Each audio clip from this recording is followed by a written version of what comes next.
आइए, प्रतिदिन के भांति देव यज्ञ के पश्चात महर्षि दयानंद सरस्वती जी रचित अमर ग्रंथ सत्यार्थ प्रकाश का पाठ हम करते हैं। और सबसे पहले भूमिका में संपूर्ण ग्रंथ में क्या लिखा है ये बताया हुआ है, तो इसका पाठ हम करते हैं। तो आइए हम सब मिलकर इसका पाठ करते हैं। प्रथम समुल्लास में ईश्वर के ओंकारादि नामों की व्याख्या, द्वितीय समुल्लास में संतानों की शिक्षा, तृतीय समुल्लास में ब्रह्मचर्य पठन पाठन व्यवस्था, सत्यासत्य ग्रंथों के नाम और पढ़ने पढ़ाने की रीति, चतुर्थ समुल्लास में विवाह और गृहश्रम का व्यवहार, पंचम समुल्लास में वानप्रस्थ और संन्यासाश्रम का विधि, छठे समुल्लास में राजधर्म, सप्तम समुल्लास में वेदेश्वर विषय, अष्टम समुल्लास में जगत की उत्पत्ति स्थिति और प्रलय, नवम समुल्लास में विद्या अविद्या बंध और मोक्ष की व्याख्या, दसवें समुल्लास में आचार अनाचार और भक्ष्याभक्ष्य विषय, एकादश समुल्लास में आर्यावर्तीय मत मतांतर का खंडन मंडन विषय, द्वादश समुल्लास में चारवाक बौद्ध और जैन मत का विषय, त्रयोदश समुल्लास में ईसाई मत का विषय और 14वें समुल्लास में मुसलमानों के मत का विषय। ये संपूर्ण सत्यार्थ प्रकाश 14 समुल्लास में है और इसमें ये सब विषय है। अभी हम छठे समुल्लास का स्वाध्याय कर रहे हैं। छठे समुल्लास में विषय चल रहा है कि राज सभासद और मंत्री किस प्रकार के होने चाहिए। तो इस क्रम में बताया कि मंत्री जो हो वो वेद शास्त्र के विद्वान हो, अपने ही देश के नागरिक हो। जिस देश का के वो मंत्री हैं उसी देश में उनका जन्म हुआ हो, स्वराज्य स्वदेश में उत्पन्न हुआ।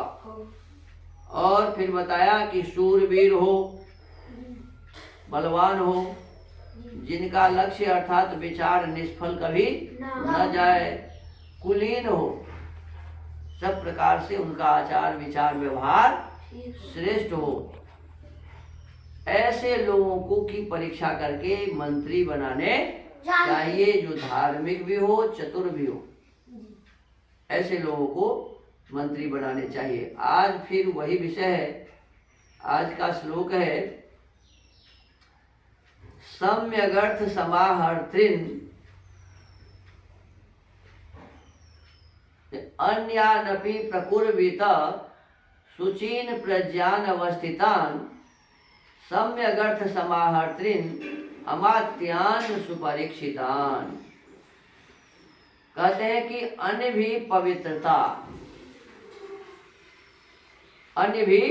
पवित्रता, बुद्धिमान, निश्चित बुद्धि, पदार्थों के संग्रह करने में अति चतुर, सुपरीक्षित जनों को मंत्री बनावे। सबसे पहली बात क्या बताया? पवित्र आत्मा।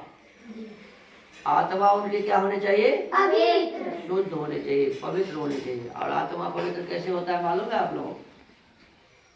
श्लोक याद है आप लोगों को? अद्भिर गात्राणि शुद्ध्यन्ति, बोली अद्भिर गात्राणि शुद्ध्यन्ति मनः सत्येन शुध्यते विद्या तपोभ्याम भूतात्मा बुद्धिर्ज्ञानेन शुध्यते। तो कहा कि ये शरीर तो जल से पवित्र होता है।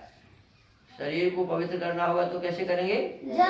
जल से, मिट्टी से, साबुन से, शैम्पू से। इससे शरीर ऊपर वाले जो भाग हैं ये शुद्ध होते हैं, पवित्र होते हैं।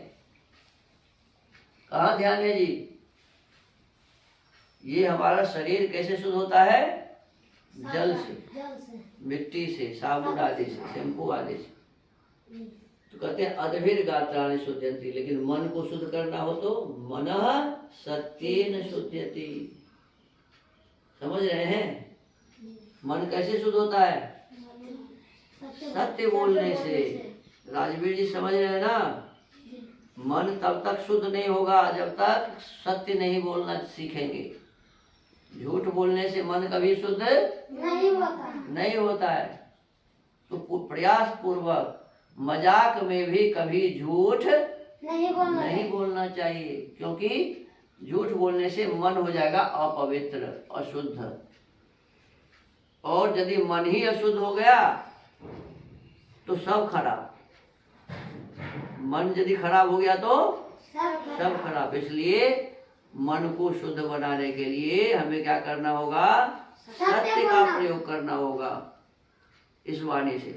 तो मन सत्येन शुद्धति अविद्या तपोभ्याम भूतात्मा। अभी आत्मा की बात चल रही है कि मंत्री को कैसा होना चाहिए?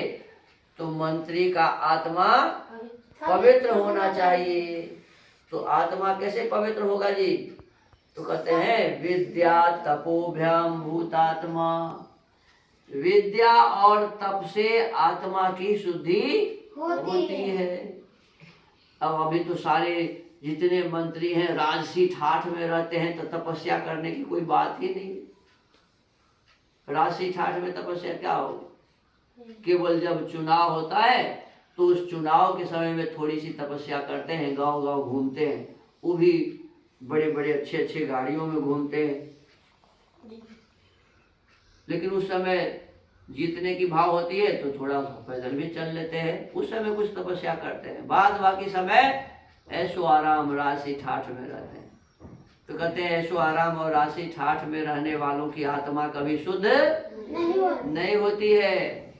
आत्मा शुद्ध कब होती है? जब वो तप करते हैं।